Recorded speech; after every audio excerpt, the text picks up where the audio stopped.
رفیق بلوچ، آپ دیکھ رہے ہیں رفیق بلوچ آفیشیل یوٹیوب چینل۔ تو دوستو، ہم آج جب دیکھ رہے تھے کہ ہم اپنے محسن کو، اپنے ایٹمی سائنسدان کو اور اپنے ہیرو کو جس طرح کا جو ہے نا وہ تدفین کے لیے پروٹوکول دے رہے ہیں، ان کو سرکاری اعزازات کے ساتھ دفن کر رہے ہیں، تو یقین مانیں ان کے ساتھ سابقہ جو ہونے والا سلسلہ ہے، جو سابقہ سالوں میں ان کے ساتھ کی گئی زیادتی ہیں، اس پہ بڑی تکلیف ہوئی۔ اب ہم دیکھتے ہیں کہ ایک طرف ہمارے ایٹمی ملک پاکستان کو جو ایک عظیم انسان نے، ہیرو نے جو ہے نا وہ ایٹمی طاقت بنایا، اور دوسری طرف ایک غیر مذہب کے، ہندو مذہب کے ملک میں جو ہے نا ایک مسلمان نے جو ہے نا ہندوستان کو جو ہے نا وہ ایٹمی طاقت بنایا۔ اب دیکھتے ہیں کہ ایک جو غیرت مند قوم ہے، ایک جو ہیرو کی قدر کرنے والی قوم ہے، ایک جو اپنے زندہ قوم ہے، اس کا رویہ کیا ہے، اور جو ایک بے حس قوم ہے، جو گری ہوئی یا ایک بکھری ہوئی قوم ہے، اب اس کا رویہ بھی دیکھ لیں۔ اب خود فیصلہ کر لیں کون بے حس قوم ہے، کون زندہ قوم ہے، کون ہیرو کو احترام دیتی ہے، کون نہیں دیتی۔ جب ڈاکٹر عبدالکلام جس نے انڈیا کے اندر انڈیا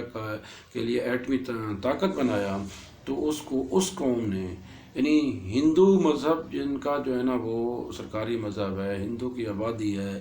وہاں انہوں نے نہ صرف ان کو وہاں ریاست کا سب سے بڑا ایوارڈ دیا،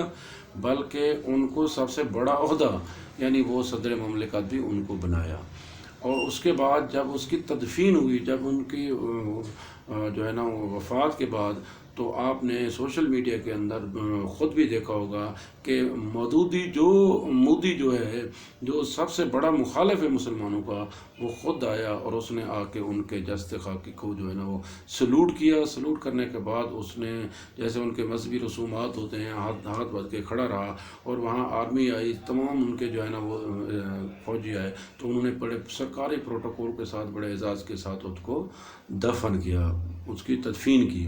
دوسری طرف ہم آ جاتے ہیں اپنے پاکستان کے اندر۔ ہم نے اپنے ایٹمی سائنسدان کو، جو کہ کروڑوں روپے کی جو ہے تنخواہ چھوڑ کے اپنے ملک آیا، اور یہاں اس نے بے سر و سامانی کی حالت میں جو ہے نا اپنا کام کیا، اور اس ملک کو، اس مملکت پاکستان کو، اور اسلامی ممالک میں پہلی اسلامی اسٹیٹ کو جو ہے نا اس نے ایٹمی قوت بنایا۔ تو اس کے ساتھ ہم نے یہ کیا کہ ہم نے اس کو یورینیم چوری کے جو ہے نا کیس میں ان سے معافی منگوائی، ٹیلی ویژن کے اوپر اس کو لے آئے، اور پھر اس کو جو ہے نا ہم ملک سے نکال کر امریکہ کے حوالے کرنے والے تھے۔ یہ تو تاریخ بتاتی ہے، اور ظفر اللہ جمالی صاحب نے بھی انٹرویو میں بتایا جب وہ وزیر اعظم تھے کہ میں نے اس میں رکاوٹ پیدا کی اور میں نے سائن کرنے سے انکار کر دیا، ورنہ تو مشرف اس کو امریکہ کے حوالے کرنے والا تھا۔ بہرحال امریکہ نہیں گئے، لیکن یہاں بھی انہوں نے ایک قیدی کی زندگی گزاری، اس کو گھر میں نظر بند کر دیا گیا، کسی سے ملنے نہیں دیا گیا، نہ ان کو کسی سے ملنے دیا گیا، نہ کسی کو ان سے ملنے دیا گیا، اور انہوں نے بڑے غربت میں، بڑے مطلب قسم پرسی میں جو ہے نا وہ اپنی زندگی گزاری۔ ایون انہوں نے سپریم کورٹ میں اپنی اپیل کی، ہائی کورٹ میں اپنی اپیل کی کہ خدا را مجھے ایک آزاد انسان کے طور پر جو ہے زندہ رہنے کا حق دیا جائے، لیکن اس بے حس نظام نے، اس جو ہے نا ہمارے ظالمانہ جو ہے نا نظام جسٹس نے اس کی سماعت تک جو ہے نا وہ گوارا نہ کی۔ جو ہے تقریباً 10-15 سال سے وہ بیچارہ بڑے کٹھن حالات میں، مشکل حالات میں اس نے زندگی گزاری، اور پھر جب وہ بیمار ہوا تو بہت بے حسی کی بات ہے کہ ہماری حکومت کی طرف سے کوئی نمائندہ ان کے تیمارداری کے لیے نہیں گیا۔ ایون وہ آخری دم تک اس کا شکوہ بھی کرتے رہے کہ ہم کو نہ کوئی وزیر اعظم عمران خان آیا، نہ صدر گیا، نہ ہی کوئی منسٹر جو ہے نا ان کی تیمارداری کے لیے گیا۔ تو نہ صرف یہاں تک، بلکہ جب ان کی تدفین ہوئی، اس کو سرکاری نام تو دے دیا گیا، لیکن 15-20 منٹ کی مسافت پہ بیٹھے ہوئے نہ صدر نے شرکت کی، نہ ہی وزیر اعظم نے شرکت کی۔ اب آپ ہی خود فیصلہ کریں کہ کون زندہ قوم ہے، کون ایک ہیرو کی قدر کرنے والی قوم ہے، اور کون جو ہے نا بے حس اور بے ضمیری قوم ہے۔ یہ فیصلہ ہم آپ پہ چھوڑتے ہیں۔ اور پھر وہ ترقی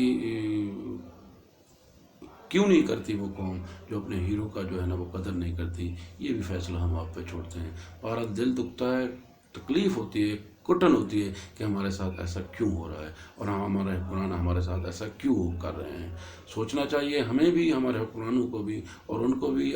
ہوش کے ناخن لینے چاہیے، کچھ شرم کرنی چاہیے کہ کم از کم جو ہے نا